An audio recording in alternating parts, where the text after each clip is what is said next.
Jumpa lagi di Opini Budiman. Saya sekarang berada di ruang Rumah Kudus Bentara Budaya sambil menyaksikan bagaimana persidangan, bagaimana pembelaan dari Putri Chandrawati dan Barada Richard Eliezer.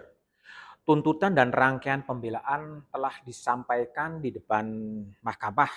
Tuntutan oleh jaksa penuntut umum dan pembelaan disampaikan oleh para terdakwa dan juga kuasa hukumnya. Jaksa menuntut Sambo dengan tuntutan seumur hidup. Jaksa menuntut Putri Chandrawati dengan tuntutan 8 tahun penjara. Jaksa menuntut Richard Eliezer dengan tuntutan lebih berat 12 tahun penjara. Tuntutan 12 tahun bagi Richard Eliezer memang terasa berat dan dirasakan publik sangat tidak adil. Bagi publik, Richard Eliezer adalah penguak fakta. Tapi bagi jaksa, dia bukan penguak fakta, tapi adalah pelaku. Bagi publik dan lembaga pelindungan saksi dan korban, Richard Eliezer adalah justice kolaborator. Tapi bagi jaksa, Eliezer adalah eksekutor. Bagi jaksa, Eliezer tidak berhak menyandang justice kolaborator karena dia adalah pelaku dan belum secara formal mendapatkan penetapan dari pengadilan negeri. Itu membuat status justice kolaboratornya menjadi mengambang alias tidak jelas, pada LPSK juga adalah lembaga negara. Bagaimana menempatkan status Richard Eliezer dalam drama Duren 3?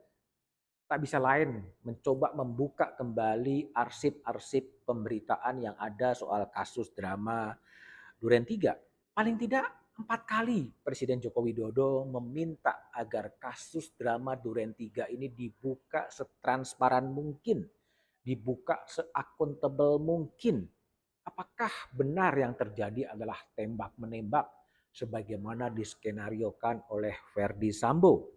Dari rentetan potongan berita yang terbentang hampir 6 bulan, mungkin bisa jelas duduk soal kasus Richard Eliezer. Dari potongan pemberitaan itu jelas terungkap bahwa Richard Eliezer adalah orang yang mengungkapkan fakta. Orang yang meruntuhkan skenario telah terjadi tembak-menembak. Richard Eliezer bertemu dengan tim khusus, kemudian mendapatkan fakta yang sebenarnya. Yang terjadi bukanlah tembak-menembak, tetapi adalah perintah menghajar atau perintah menembak dari Verdi Sambo kepada Richard Eliezer. Richard Eliezer kemudian bertemu dengan Kapolri dan mengakui bahwa dia hanyalah disuruh oleh Verdi Sambo. Disitulah runtuhlah kemudian skenario dari Verdi Sambo. Eliezer di depan mahkamah mengakui dia memang menembak.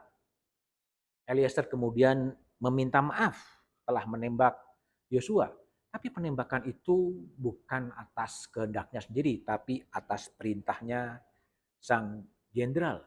Jadi bagi publik, Eliezer amat berjasa untuk mengungkap kasus tersebut. Eliezer juga membantu Presiden Jokowi dengan kejujurannya menceritakan apa adanya, menceritakan kasus yang dialaminya secara transparan. Meskipun bagi kepolisian atau bagi Verdi Sambo mungkin keterus-terangan, kejujuran dari Eliezer bisa saja tidak mengenakkan karena itu membongkar dan sekaligus menelanjangi bagaimana kemudian rekayasa perkara itu terjadi.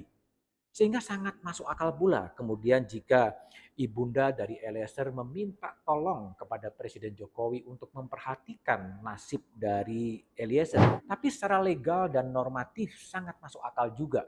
Kemudian kalau Presiden Jokowi bereaksi tidak ingin mencampuri proses peradilan.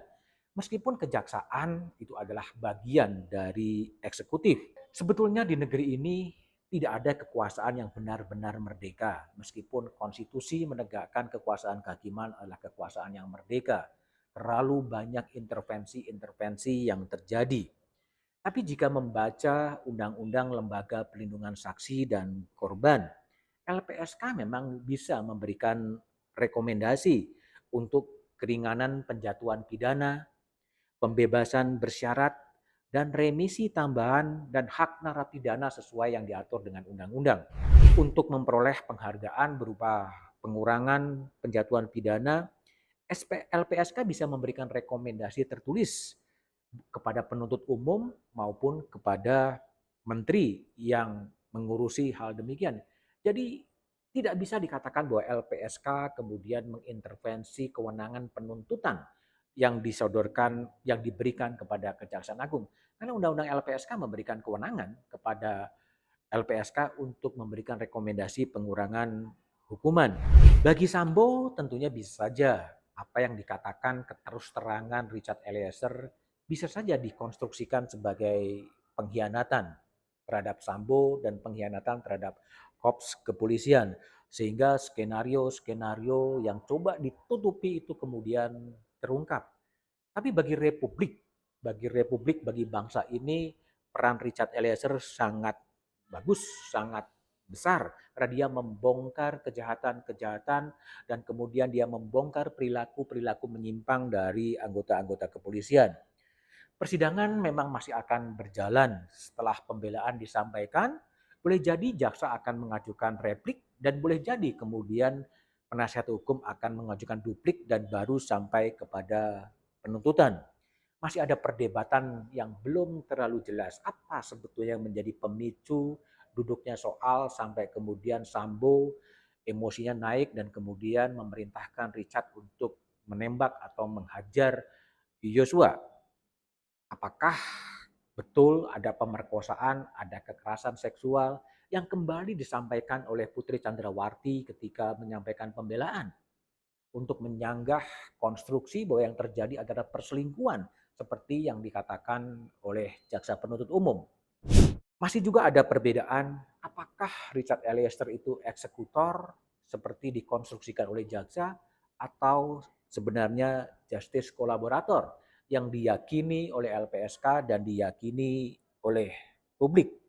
Publik menantikan bagaimana hakim mengelola berbagai fakta, berbagai bukti dan memutuskan keyakinan putusannya terhadap drama Duren 3. Yang pasti orang yang paling berjasa dalam pengungkapan kasus ini adalah Barada Richard Eliezer. Dialah yang pantas mendapatkan penghargaan karena dialah yang mengungkap terjadinya upaya-upaya untuk menutupi perkara itu. Itu menurut keyakinan publik termasuk keyakinan saya. Tapi bagaimana dengan majelis hakim? Ya sebaiknya kita tunggu saja bagaimana hakim menjelaskan dan memberikan terang dalam kasus drama Duren 3 yang melibatkan banyak orang, jenderal dan sejumlah perwira, tetapi juga menimbulkan aib yang besar bagi kepolisian Republik Indonesia.